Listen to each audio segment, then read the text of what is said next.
నమస్కారం, B news కి స్వాగతం. నేను మీ మహంతి. ముందుకి నేటి ముఖ్యాంశాలు. వైసీపీ మూడో లిస్ట్ వాయిదా. వరుసగా ముఖ్యమంత్రిని పలువురు వైసీపీ నేతలు కలవడంతో వాయిదా పడిన తుది జాబితాలో ఎమ్మెల్యే అభ్యర్థుల పేర్ల కోసం వైసీపీ నేతల బేరసారాలు. మైలవరం ఎమ్మెల్యే ఇచ్చిన లీగల్ నోటీసులపై స్పందించిన మాజీ మంత్రి దేవినేని ఉమా అవినీతి అక్రమాలపై ప్రశ్నిస్తే తనకు లీగల్ నోటీసులు ఇచ్చిన వసంత్ కు ప్రజలు ఓటుతో సమాధానం చెబుతారని వెల్లడి. దొంగ ఓట్లపై ఫిర్యాదు చేసేందుకు వెళుతూ దొంగ ఓటర్ను వెంట తీసుకువెళ్లారని ప్రతిపక్ష నేతలపై విరుచుకుపడిన మంత్రి అంబటి రాంబాబు. చంద్రబాబు కుట్రలు కుతంత్రాలపై ఆధారపడి రాజకీయాలు చేస్తున్నారని విమర్శ. ఎమ్మెల్యే సీట్ రగడపై ఎమ్మెల్యే కొలుసు పార్థసారథి అసంతృప్తి. ఈ వ్యవహారంపై పార్థసారథిని కలిసిన మాజీ మంత్రి వెల్లంపల్లి, ఎమ్మెల్సీ మొండితో కరుణ్ కుమార్లు వైసీపీలో ఉండాలని పార్థసారథికి విజ్ఞప్తి. వైసీపీ పార్టీ నుండి ఫైనల్ లిస్ట్ నిన్న వాయిదా పడింది. వరుసగా తాడేపల్లిలో ముఖ్యమంత్రిని కలవడానికి వైసీపీ నేతలు వస్తుండటంతో నిన్న తుది జాబితా వాయిదా పడింది. నేడు కూడా వైసీపీ నేతలు ముఖ్యమంత్రిని కలిస్తే నేడు కూడా వాయిదా పడే అవకాశం ప్రస్తుతం ఉంది. ఈ తుది జాబితాలో సిట్టింగ్ ఎమ్మెల్యేలకు స్థానచలనం తెలుస్తుంది. ఎమ్మెల్యే అభ్యర్థులతో పాటు ఎంపీ సీట్లపై కూడా కసరత్తు చేస్తున్నారు. ఎంపీ సీట్లపై కూడా పలు సర్ప్రైజులు ఉండే అవకాశం కనిపిస్తుంది. దీంతో రాజకీయ వర్గాల్లో ఆసక్తి నెలకొంది. వైసీపీ మూడో లిస్టుపై సీఎం జగన్ చేపట్టిన కసరత్తు చివరి దశకు చేరుకుంది. 2 విడతల్లో మొత్తం 38 స్థానాల్లో ఇన్ఛార్జీలను ప్రకటించింది వైసీపీ. ఇప్పుడు మరో 29 అసెంబ్లీ స్థానాలకు ఇన్ఛార్జీల మార్పుపై అధిష్టానం ఫోకస్ పెట్టినట్టు తెలుస్తుంది. ఆ మేరకు ఇప్పటికే ఆయా స్థానాల నేతలతో వైఎస్ జగన్ చర్చలు జరిపారు. స్థానిక పరిస్థితులను ఆరా తీస్తూ ఆయా స్థానాల్లో జరగనున్న మార్పులను వివరించారు. మరోవైపు పెనంనూరు పంచాయతీపై కూడా కొలుసు పార్థసారథి చర్చించారు సీఎం జగన్. అయితే పార్థసారథి సీట్ మార్పుపై వస్తున్న వార్తలన్నీ అవాస్తవమేనని స్పష్టం చేశారు. కొడాలి నాని అభ్యర్థులకు చెప్పిన తర్వాతే సీఎం జగన్ నిర్ణయం తీసుకుంటున్నారని చెప్పారు. ఇక నర్సరావుపేట ఎమ్మెల్యే టికెట్ ను గోపిరెడ్డి శ్రీనివాసరెడ్డికి ఫైనల్ చేసింది వైసీపీ అధిష్టానం. నియోజకవర్గ నేతలతో సమావేశమైన విజయసాయిరెడ్డి నర్సరావుపేట టికెట్ ను గోపిరెడ్డికే కేటాయిస్తున్నట్లు స్పష్టం చేశారు. అధిష్టానం నిర్ణయం మేరకు అందరం కలిసి పనిచేస్తామన్నారు గోపిరెడ్డి శ్రీనివాసరెడ్డి. మరోవైపు విజయనగరం జిల్లా ఎస్కోట పంచాయతీ మంత్రి బొత్స దగ్గరకు చేరింది. ఎమ్మెల్యే కడుబండి శ్రీనివాసరావు, ఎమ్మెల్సీ ఇందుకూరి రఘురాజు మంత్రి బొత్సను కలిశారు. ఇరు వర్గాలకు ఆయన సర్ది చెప్పారు. ఎమ్మెల్యే స్థానాలతో పాటు ఎంపీ సీట్లపై కూడా కసరత్తు చేస్తున్నారు. థర్డ్ లిస్ట్ లో ఉండేది ఎవరు, ఊడేది ఎవరు, సీట్ ఎవరికి, షాక్ ఎవరికి? వైసీపీ తుది జాబితాపై ఆ పార్టీ శ్రేణుల్లో ఇప్పుడు ఇదే చర్చ నడుస్తుంది. అవినీతి అక్రమాలపై ప్రశ్నిస్తే తనకు లీగల్ నోటీసులు ఇచ్చిన ఎమ్మెల్యే కృష్ణప్రసాద్ కు ప్రజలు ఓటుతో సమాధానం చెబుతారని మాజీ మంత్రి దేవినేని ఉమామహేశ్వరరావు పేర్కొన్నారు. తన ఆరోపణలపై అన్ని ఆధారాలను కోర్టు ముందుంచుతామని కోర్టులే చెబుతాయని ధీమా వ్యక్తం చేశారు. డబ్బు దర్పంతో పోలీసులను అడ్డుపెట్టుకుని ఎన్ని ప్రగల్భాలు పలికినా ప్రజాక్షేత్రంలో సమాధానం చెప్పాల్సిందేనన్నారు. మైలవరం తెదేపా కార్యాలయంలో మాజీ మంత్రి దేవినేని ఉమా విలేకరులతో మాట్లాడారు. బిల్లుల కోసం ముఖ్యమంత్రి కార్యాలయం చుట్టూ తిరగటం తప్ప ప్రాజెక్టులు, ఈ ప్రాంత ప్రయోజనాలు ఎమ్మెల్యేకి పట్టవన్నారు. ఎన్ఎస్పీ చరిత్రలో తొలిసారి ఎమ్మెల్యే అసమర్థతతో పంటలు ఎండిపోయాయన్నారు. జక్కంపూడి, షాబాద్, కొండల గ్రావెల్ తో గ్రీన్ ట్రిబ్యునల్ నిర్ధారించిందని, పోలవరం మట్టితో కోట్లు దోచుకున్నారని ఆరోపించారు. తనపై దావా చేయటం సరికాదని అడ్వకేట్ కమిషన్ వేస్తే మైలవరం ప్రాంత ప్రజలు ఎమ్మెల్యే అవినీతిని చేసిన అరాచకాలను చూపుతారన్నారు. బావుమర్దిని అడ్డుపెట్టుకుని బూడిదను దోచారని ఆరోపించారు. పలు నేరాల్లోనూ ఎమ్మెల్యే పాత్ర ఉందంటూ ఆరోపించారు. తడిసిన రంగుమారిన ధాన్యాన్ని మద్దతు ధరకే కొంటామన్న ముఖ్యమంత్రి జగన్ ప్రకటన తాడేపల్లి ప్యాలెస్కే పరిమితమైందని, ప్రభుత్వ నిర్లక్ష్యంతో గ్రామాల్లో దళారులు రైతులను దోచుకుంటున్నారని ఆరోపించారు. యార్డ్లోకి వైకాపా నాయకులు అర్ధరాత్రి పత్తిని తెచ్చుకొని సీసీఐకి అమ్ముకుంటున్నారని, రైతులను మాత్రం రానివ్వకుండా అడ్డుకుంటున్నారని ఆరోపించారు. వ్యవసాయ మంత్రికి ఎమ్మెల్యేకు అక్రమాలు కనిపించడం లేదా అని ప్రశ్నించారు. సమావేశంలో నాయకులు మల్లెల రాధాకృష్ణ, బుల్లిబాబు, సుధాకర్, వెంకటనారాయణ, షహానా బేగం తదితరులు పాల్గొన్నారు.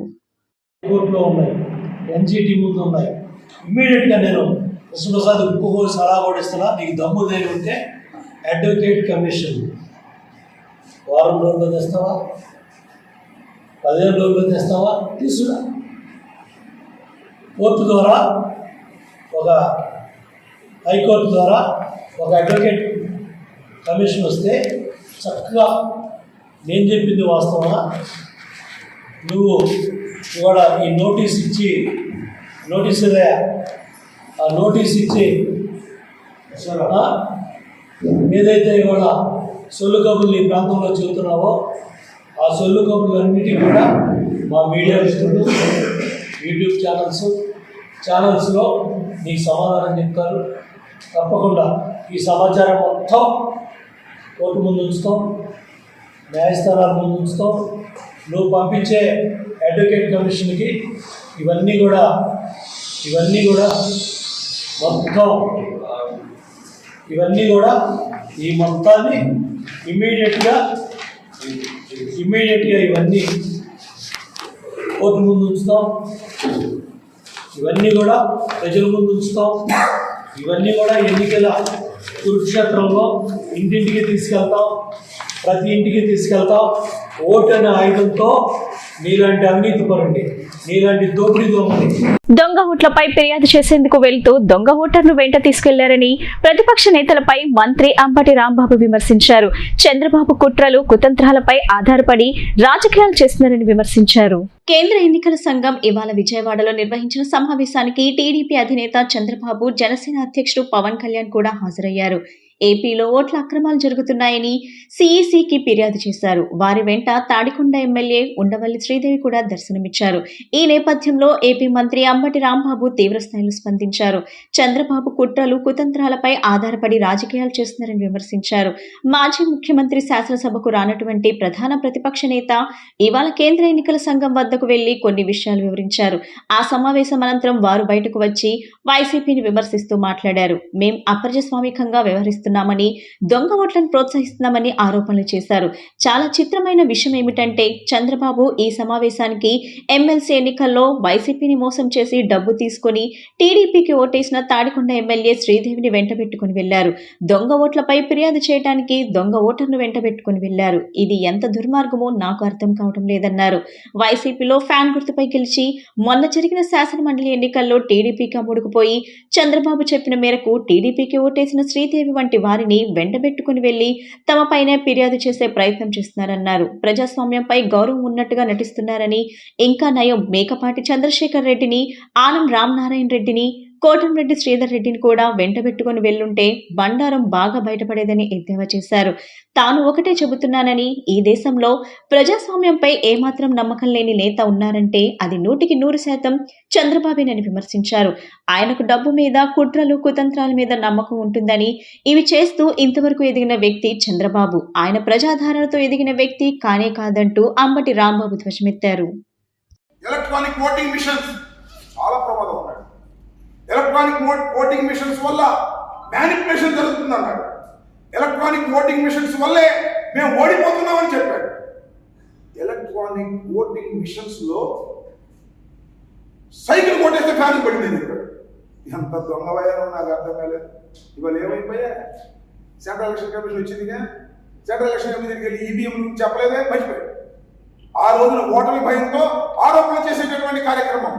ఇవాళ ఈవీఎంలు పని చెయ్యవు, అవి ప్రజాస్వామ్యంలో దొంగ ఓట్లుగా మారుస్తాయి, మ్యానిపులేషన్కి ఉపయోగపడతాయి అని పెద్ద గుంతెత్తి నువ్వు ఆర్గ్యుమెంట్ చేసిన నువ్వు ఇవాళ వాటి గురించి మాట్లాడతాయి. అది మర్చిపోయావు ఆ మాట.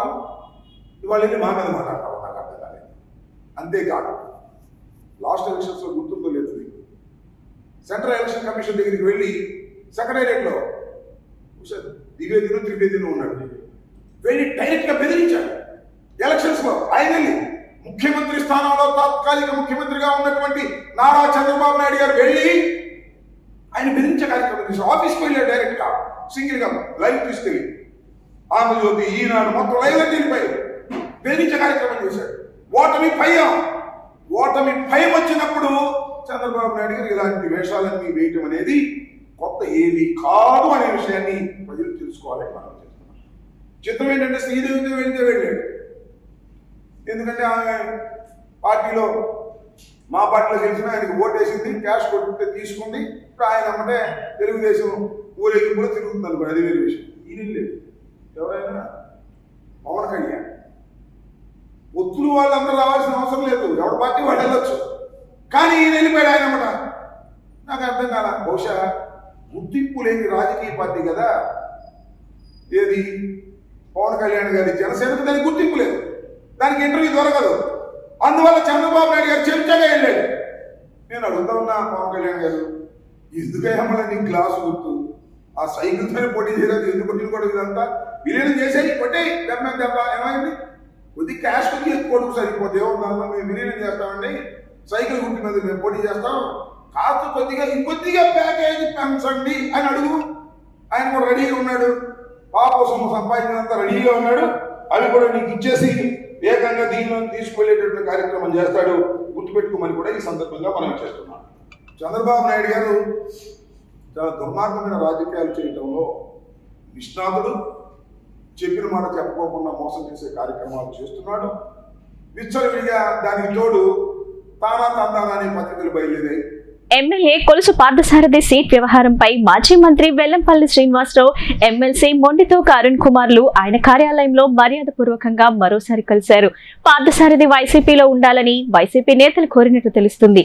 దీనికి పార్థసారథి సముఖంగా లేరని, అతని అనుచరులు బాహటంగా వెళ్లగక్కడంతో తీవ్ర సంతృప్తిలో ఉన్న పార్థసారథి వైసీపీని వీడతారని సమాచారం ఊపందుకుంది.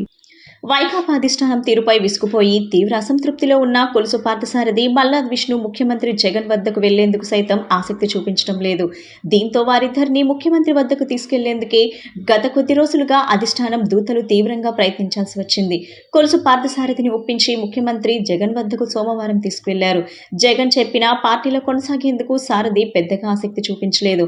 మరోసారి అయోధ్య రామిరెడ్డి మంగళవారం వచ్చి పార్థసారథిని కలిసి మాట్లాడారు. అరగంటకు పైగా చర్చలు జరిపారు. అయినా సారథి నుంచి సానుకూల స్పందన రానట్టు తెలుస్తుంది. ఆ తర్వాత మంగళవారం రాత్రి ఎమ్మెల్యే వెల్లంపల్లి శ్రీనివాస్, ఎమ్మెల్సీ మొండితోక అరుణ్ కుమార్తో కలిసి వచ్చి సారథిని విజయవాడలోని ఆయన పార్టీ కార్యాలయంలో కలిసి చాలాసేపు చర్చించారు. వైకాపాలోనే కొనసాగాలని, మళ్లీ అధికారంలోకి వస్తే పార్టీ అధిష్టానం నుంచి అన్ని రకాలుగానూ ప్రాధాన్యం ఇస్తుందనే సమాచారాన్ని సారథికి చెప్పి నచ్చజెప్పాలని వీరిద్దరూ ప్రయత్నం చేశారు. తాను ఆలోచించి చెబుతానని సారథి దాటివేసినట్టు తెలుస్తుంది.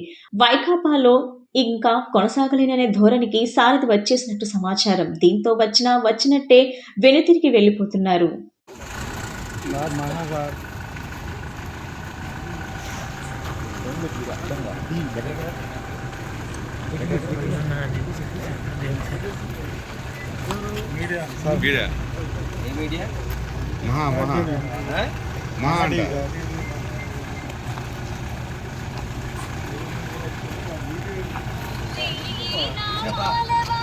ప్రభుత్వం రైతులకు అండగా నిలిచి వ్యవసాయ ఉత్పత్తులకు అనుగుణంగా భారీ గోదాములు నిర్మిస్తుందని వ్యవసాయ శాఖ మంత్రి కాకాని గోవర్ధన్ రెడ్డి అన్నారు. రైతు భరోసా కేంద్రాల్లో నాణ్యమైన విత్తనాలు, ఎరువులు, బీమా సౌకర్యం కల్పిస్తున్నామని వెల్లడించారు. వెలగలూరులోని మినీ మార్కెట్ యార్డ్ లో మంగళవారం ఎమ్మెల్యే వసంత వెంకట కృష్ణ ప్రసాద్ తో కలిసి మంత్రి కాకాని గోదాములను ప్రారంభించారు. రైతు భరోసా కేంద్రాల్లో నాణ్యమైన విత్తనాలు, ఎరువులు అందిస్తున్నామని, దీంతో పాటు పంటలకు బీమా సౌకర్యం కల్పించి ప్రభుత్వం రైతులకు అండగా నిలిచిందన్నారు. అనంతరం ఎమ్మెల్యే కృష్ణప్రసాద్ మాట్లాడుతూ ఈ సందర్భంగా దొంగ ఓట్లపై ఎన్నికల కమిషన్ కు తెదేపా, జనసేన ఫిర్యాదు చేయడంపై విలేకరులు అడిగిన ప్రశ్నకు మంత్రి గోవర్ధన్ రెడ్డి స్పందిస్తూ ఇది హాస్యాస్పదమన్నారు. AMC chairman Appidi Satyanarayana Reddy, MPP Vemulakonda Lakshmi Tirupatamma, ZPTC సభ్యుడు మంద చక్రధర్రావు, గిడ్డంగుల సంస్థ చైర్మన్ షేక్ కరీముల్లా తదితరులు పాల్గొన్నారు. ఫిర్యాదు చేశారు. ఏదైతే అవతల రాష్ట్రాల్లో ఉన్న ఓటర్లను ఇక్కడ ఓటు వేయించట్లేదని చెప్పి వాళ్ళకి ఫిర్యాదు జరుగుతుందా? వాస్తవంగా అసలు అలాంటి ఉందా లేదా అంటే మీరు ఒకసారి గమనిస్తే దొంగ అన్నట్టుగా ప్రతి ఇంటికి వెళ్ళడం, వివరాలు సేకరించడం, ఏ విధంగా ఓట్లు చేర్చాలి, ఏ విధంగా ఓట్లు తీసివేయాలి అనేటువంటిది తెలుగుదేశం పార్టీ ఉన్నటువంటి నాయకులకు వెనతో పెట్టినటువంటి విద్య. కాబట్టి దొంగ ఓట్లు చేర్పించడం, ఏదైనా నిఖరమైనటువంటి వైఎస్ఆర్ కాంగ్రెస్ పార్టీకి ఉపయోగపడుతుందంటే వాటిని తొలగించడం, ఇవన్నీ తెలుగుదేశం పార్టీ చేసేటువంటి మోసపూరితమైనటువంటి పనులు. వైఎస్ఆర్ కాంగ్రెస్ పార్టీ నాయకులకి అభివృద్ధి, సంక్షేమ కార్యక్రమాల మీద ధ్యాస ఉంటుంది తప్ప దొడ్డిదారిని గెలవాలనేటువంటి ఆలోచన ఎన్నడూ ఉండదు. కాబట్టి ఈ ప్రభుత్వం మీద ఎవరైనా ఆరోపణలు చేశారు అంటే దాన్ని దొంగ అన్నట్టుగా ఏదైతే తప్పులు చంద్రబాబు నాయుడు గతంలో చేశాడో, అనుభవం ఉందో, అవగాహన ఉందో, ఆయన ఆ తప్పులన్నీ ఈ ప్రభుత్వం చేసినట్టుగా నెపాలు వేయడానికి ప్రయత్నం చేస్తున్నాడు. వాస్తవానికి ఈ ప్రభుత్వం కానీ, ముఖ్యమంత్రి గారు కానీ, నాయకులు కానీ ఓటర్ల మీద, దొంగ ఓటర్ల మీద నమ్ముకుని గెలవాలనేటువంటి ధ్యాస, ఆశ లేదు. తప్పనిసరిగా వైఎస్ఆర్ కాంగ్రెస్ పార్టీ ప్రజాభిమానంతో తిరుగులేనటువంటి విజయాన్ని రేపు 2024 ఎన్నికల్లో సాధించబోతుందనేటువంటిది వాస్తవమైనటువంటి అన్ని విధాల రైతులకి పెట్టుబడికి రైతు భరోసా ఇవ్వడం, పాలకుడు మంచివాడైతే ప్రకృతి కరుణిస్తుంది అని చెప్పి సకాలంలో వర్షాలు పడడం, సమృద్ధిగా సాగునీరు అందించడం, దానితో పాటు రైతులకు సంబంధించినటువంటి ఏదైతే వాళ్ళు కోరుకుంటారు ఎరువులు కానీ, పురుగు మందులు కానీ, నాణ్యమైనటువంటి విత్తనాలు కానీ, ఇవన్నీ కూడా టెస్ట్ చేసి సర్టిఫై చేసినటువంటి వాటిని ఈరోజు మనం ఏర్పాటు చేసుకున్నటువంటి నూతన వ్యవస్థలో భాగంగా, సంస్కరణలో భాగంగా ఏర్పాటు చేసుకున్నటువంటి రైతు భరోసా కేంద్రాల ద్వారా రైతులకు అందించడం, పండించినటువంటి ధాన్యానికి ఉచితంగా పంటల బీమా ఇవ్వడం, వాటితో పాటు పండించినటువంటి ధాన్యానికి 3,000 కోట్ల రూపాయల ధరల స్థిరీకరణ నిధితో ఈరోజు గిట్టుబాటు ధర కల్పించడం ప్రధానమైనటువంటి లక్ష్యాలు. అందులో భాగంగా రైతులు ఉత్పత్తులు వచ్చినప్పుడు మార్కెట్లోకి గణనీయంగా ఆ రోజు దళారులు, వ్యాపారులు మధ్య రంగప్రవేశం చేసి వాళ్ళ మధ్యవర్తుల చేతిలో మోసపోతారు, రేటు తక్కువ పలుకుతుంది. కాబట్టి వాళ్ళు నిలువ ఉంచుకొని మంచి రేటు పొందేంత వరకు ధాన్యాన్ని నిలువ ఉంచుకోవడానికి ప్రదేశం అవసరం.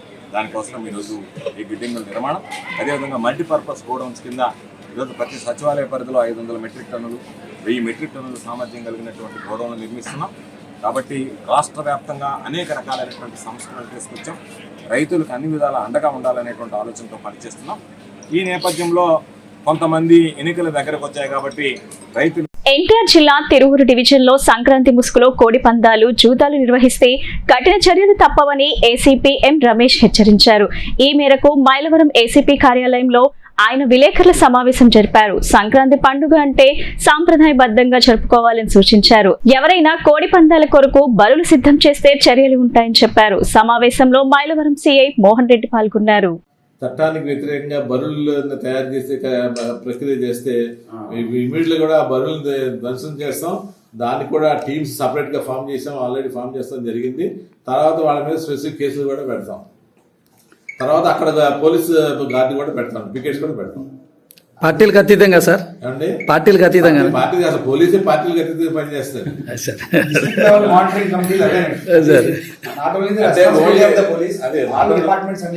అందుకనే revenue, police and animal husbandry. Animal ఎందుకంటే ఆ చట్టానికి దగ్గరలో ఉంది కాబట్టి, యానిమల్ కాబట్టి అది కాక్ ఫైటింగ్ అనేది దానికి దగ్గరలో ఉన్నటువంటి. ఓకే.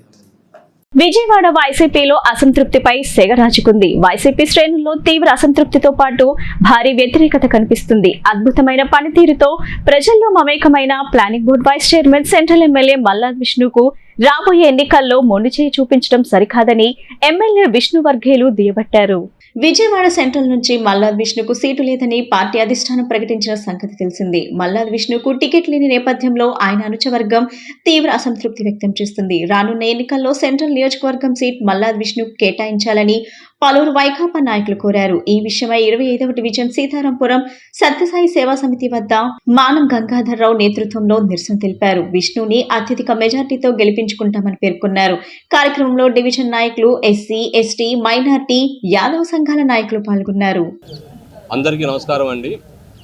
ఈరోజు విజయవాడ సెంట్రల్ నియోజకవర్గం 25వ డివిజన్ వైఎస్ఆర్ కాంగ్రెస్ పార్టీ కార్యకర్తల ఆత్మీయ సమావేశానికి విచ్చేసిన కార్యకర్తలందరికీ ముందుగా ధన్యవాదాలు తెలియజేసుకుంటున్నాను. ఈరోజు ఇక్కడ ఇంతమంది కార్యకర్తలు సమావేశం అవడం ముఖ్య కారణం ఏంటంటే, వైఎస్ఆర్ కాంగ్రెస్ పార్టీ అధిష్టానం తీసుకున్న నిర్ణయం ఏదైతే ఉందో, విజయవాడ సెంట్రల్ నియోజకవర్గం నుంచి మల్లాది విష్ణు గారికి కాకుండా వేరే వ్యక్తికి సీట్ కేటాయించడం అనేది మమ్మల్ని అందరినీ చాలా బాధ పెడుతున్నది. ఎందుకంటే నాకు తెలిసి ఉమ్మడి కృష్ణా జిల్లాలో అప్పుడు వైఎస్ రాజశేఖర రెడ్డి గారితో కానివ్వండి, ఇప్పుడు జగన్మోహన్ రెడ్డి గారితో కానివ్వండి, అత్యంత విధేయతగా, విశ్వసనీయతగా ఉన్న నాయకుడు మల్లాది విష్ణు గారు. అదేవిధంగా ప్రజల్లో, కార్యకర్తల్లో ఒక బలమైన స్థానం సంపాదించిన నాయకుడు మల్లాది విష్ణు గారు. అటువంటి నాయకులు ఈరోజు సీటు ఇవ్వకుండా వేరే నియోజకవర్గం నుంచి వేరే నాయకులను తీసుకొచ్చి ఇక్కడ సీటు కేటాయించడం చాలా దారుణం. ఎందుకంటే మల్లాది విష్ణు గారు గత 4.5 సంవత్సరాల నుంచి పార్టీ మరియు ప్రభుత్వం ఏదైతే ఆదేశాలు ఇచ్చిందో ఆ ఆదేశాలను తూచా తప్పకుండా పాటిస్తూ నియోజకవర్గంలో కానివ్వండి, ప్రతి డివిజన్లో కానివ్వండి, వైఎస్ఆర్ కాంగ్రెస్ పార్టీని బలోపేతం చేయడానికి ఆయన కృషి చాలా ఎక్కువ ఉంది. ప్రతిరోజు ఉదయం 6:30 గంటలకల్లా మల్లాది విష్ణు గారు ఏదో ఒక డివిజన్లో ప్రత్యక్షం అవ్వటం, అక్కడ సమస్యలు తెలుసుకోవటం, అధికారులకి అక్కడి నుంచి సూచనలు ఇచ్చి ఆ సమస్యలు పరిష్కరించడంలో ఆయనకున్న నేర్పతనం, ఆయనకున్న చురుకుదనం నాకు తెలిసి కృష్ణా జిల్లాలో ఏ నాయకుడు కూడా లేదు. కొత్తగా ఇప్పుడు జగనన్న సురక్షా పథకం కానివ్వండి, లేదు అంటే గడప గడప ప్రభుత్వం కానివ్వండి, లేదు అంటే వేరే ఏ ప్రోగ్రాం పెట్టినా సరే విష్ణు గారు మొదటి నుంచి ఆ కార్యక్రమాలు ముందున్నారు. ఈ కార్యక్రమాలన్నీ గత సంవత్సరం నుంచి ప్రభుత్వం చేపడుతుంది. కానీ మల్లాది విష్ణు గారు గెలిచిన 3వ నెల నుంచే గుడ్ మార్నింగ్ విజయవాడ అని చెప్పి ఒక కార్యక్రమం మొదలుపెట్టి ప్రతిరోజు 6:30 గంటలకల్లా ఏదో ఒక డివిజన్లో ఆయన ప్రత్యక్షం అయ్యేవారు. అటువంటి నాయకుడు పార్టీని ఇంత బలోపేతం చేసి ఈరోజు విజయవాడ సెంట్రల్ నియోజకవర్గానికి వైఎస్ఆర్ కాంగ్రెస్ పార్టీ కంచుకోటగా తీర్చిదిద్దిన తర్వాత కొత్తగా వేరే నాయకులు వచ్చి ఇక్కడ పోటీ చేస్తామంటాం, ఇది ఎంతవరకు సబాబో మీరే ఆలోచించుకోవాలి. కాపు నేతల విజ్ఞప్తి మేరకు పేద మధ్యతరగతి వారు శుభకార్యాలు నిర్వహించుకునేందుకు వీలుగా స్థానిక కార్పొరేటర్ కొండాయిగుంట మల్లేశ్వరి బలరాం, ఎమ్మెల్యే మల్లాది విష్ణు చొరవ తీసుకుని ఓపెన్ షెడ్ నిర్వహించడం సంతోషదాయకమని 27వ డివిజన్ కాపు సంఘం నాయకులు అన్నారు. షెడ్డుకు వంగవీటి మోహనరంగా పేరు పెట్టడంపై హర్షం వ్యక్తం చేశారు. స్థానిక 27వ డివిజన్ గులాబీ తోటలో కాపుల ఆకాంక్షలకు అనుగుణంగా ఎమ్మెల్యే మల్లాది విష్ణు చొరవతో ఓపెన్ షెడ్ నిర్మించడం ఆనందంగా ఉందంటూ కాపు సంఘం నాయకులు ఎమ్మెల్యేకు కృతజ్ఞతలు తెలిపారు. గులాబీ తోటలో వంగవీటి మోహనరంగా విగ్రహం వద్ద ఏర్పాటు చేసిన విలేకరుల సమావేశంలో వారు మాట్లాడారు. కాపు నేతల విజ్ఞప్తి మేరకు పేద మధ్యతరగతి వారు శుభకార్యాలు నిర్వహించుకునేందుకు వీలుగా స్థానిక కార్పొరేటర్ కొండాయిగుంట మల్లేశ్వరి బలరాం, ఎమ్మెల్యే మల్లాది విష్ణు చొరవ తీసుకుని ఓపెన్ షెడ్ ను నిర్మించడంతో పాటు దానికి వంగవీటి మోహనరంగా పేరు పెట్టారని వెల్లడించారు. ఈ కార్యక్రమంలో నాయకులు మందారాము, ఎర్రంశెట్టి శ్రీనివాసరావు, కనజం కనకలింగేశ్వరరావు, కూనప్రెడ్డి అనిల్, పాలడుగు రంగారావు, పూర్మ శ్రీధర్, ఈమణి శ్రీధర్, అలక అప్పారావు తదితరులు పాల్గొన్నారు. గులాబీ తోటలో జరుగుతున్న డెవలప్మెంట్ గురించి గత ఎమ్మెల్యే గారిని, అంతకుముందున్న కార్పొరేటర్ గారిని మేము చాలాసార్లు కలవడం జరిగిందండి. ఇక్కడ ఒక కళ్యాణ మండపాన్ని కట్టాలి అని చెప్పి 2018లో శిలాఫలకం వేయడం జరిగింది. 19లో ఎలక్షన్ వచ్చినా కూడా ఆ శిలాఫలకం అలా ఉండిపోయింది, కానీ కళ్యాణ మండపం నిర్మించడం జరగలేదండి. ఆ రోజున మేము కార్పొరేటర్ గారిని అడగడం జరిగింది. రోడ్డు చిన్నగా ఉంది, 24 ఫీటే ఉంది కాబట్టి ఇది కళ్యాణ మండపం కడితే కొంచెం ఇబ్బందులు ఫాలో అవుతుంది అనే ఉద్దేశం ఆ రోజున మేము తెలియజేయడం. ఆ రోజు కార్పొరేటర్ గారు అది అయ్యే పని కాదండి, మేము ఇక్కడే ఈ కళ్యాణ మండపం కడతామండి అని చెప్పడం జరిగిందండి. ఈ రోజు వరకు కూడా ఇక్కడ కళ్యాణ మండపం లేదు కదా. పేద బడుగు బలహీన వర్గీయులు ఎంతోమంది ఖాళీ ప్లేస్లోనే టార్పల్లిని వేసుకొని, లేదు మన షామియానాలు వేసుకొని పెళ్లి చేసుకోవడం జరుగుతుందండి.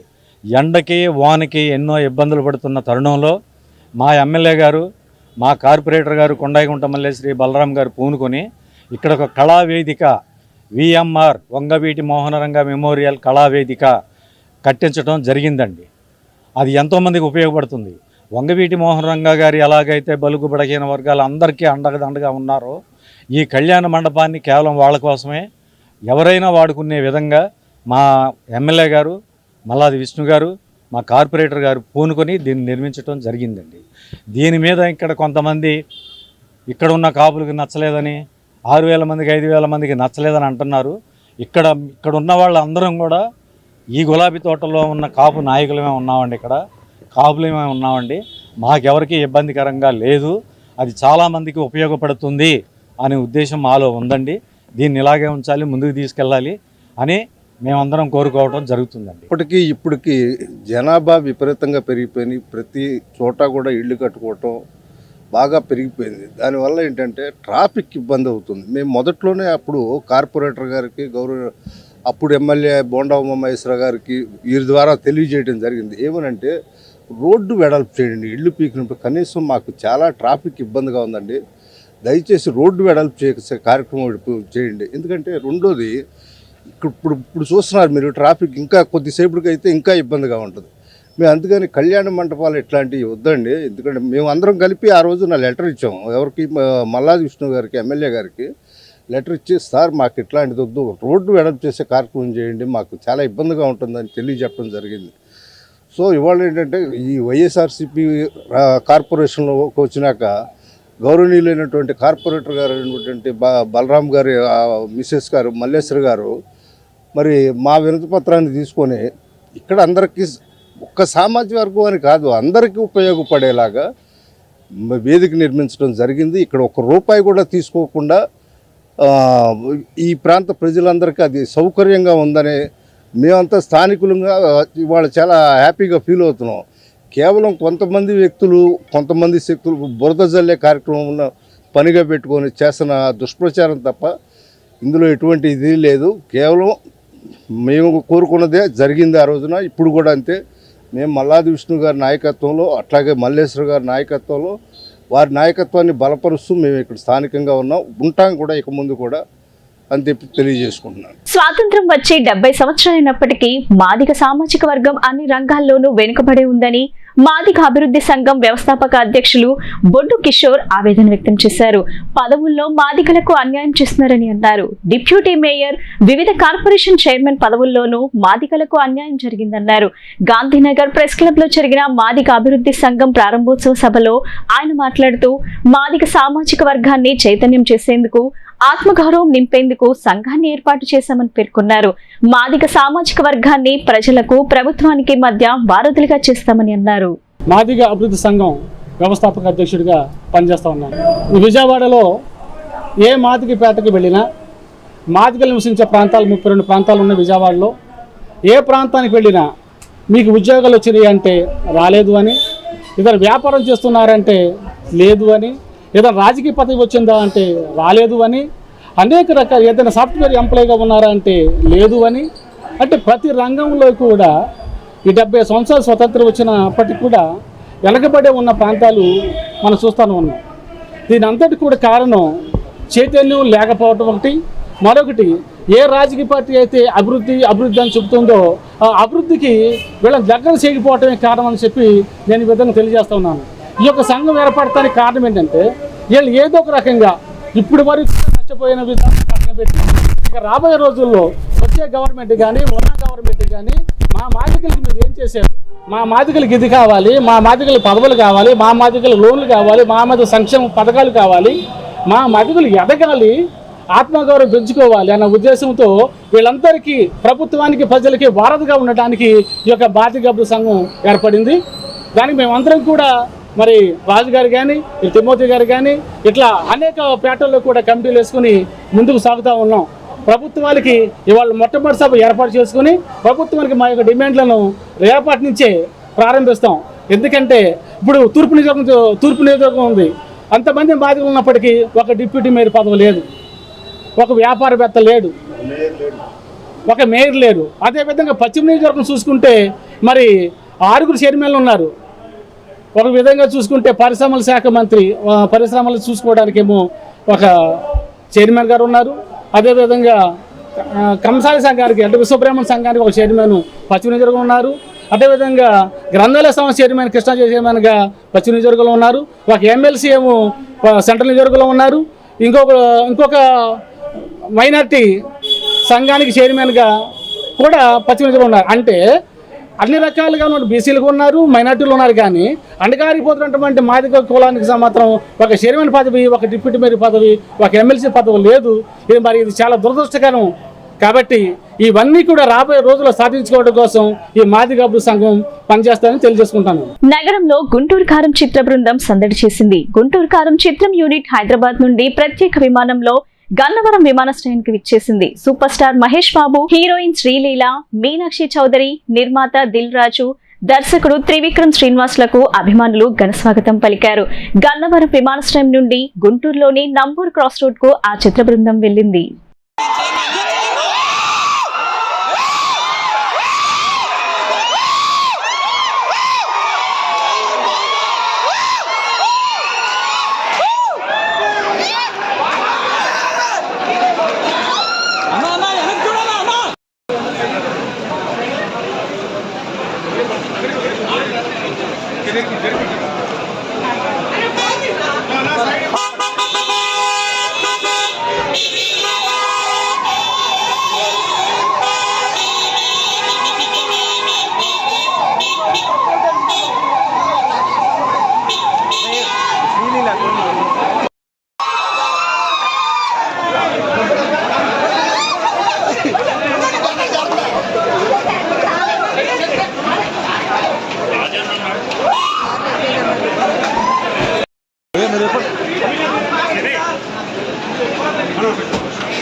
2024లో రాజ్యాధికారమే లక్ష్యంగా ఆల్ తెలుగు ప్రజా పార్టీ ఈసారి ఎన్నికల్లో బరిలోకి దిగనున్నట్లు ఆ పార్టీ వ్యవస్థాపక అధ్యక్షులు డాక్టర్ కె శివభాగ్యరావు మీడియాకు వెల్లడించారు.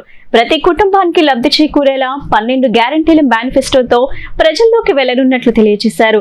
కార్మిక, కర్షక, ఉద్యోగ, ప్రజా వ్యతిరేక విధానాలతో దేశ ప్రజలను పట్టిపీడిస్తున్న జాతీయ, ప్రాంతీయ పార్టీలకు చరమగీతం పాడుతూ ఏపీలో 25 పార్లమెంట్, 175 అసెంబ్లీ స్థానాలకు ఎన్నికల బరిలో తమ అభ్యర్థులు నిలబెడుతున్నట్లు వివరించారు. విజయవాడ గవర్నర్పేట ఆల్ తెలుగు ప్రజా పార్టీ కార్యాలయంలో మంగళవారం విలేకరుల ఏర్పాటు సమావేశం చేశారు. ఈ సందర్భంగా all Telugu Praja party national president doctor K Shivabhagya Rao మాట్లాడుతూ ఆల్ తెలుగు ప్రజా పార్టీ రాబోయే ఎన్నికల్లో 175 అసెంబ్లీ నియోజకవర్గాలలో మరియు 25 పార్లమెంట్ నియోజకవర్గాల్లో అభ్యర్థులను పోటీకి దించుతుందని అన్నారు.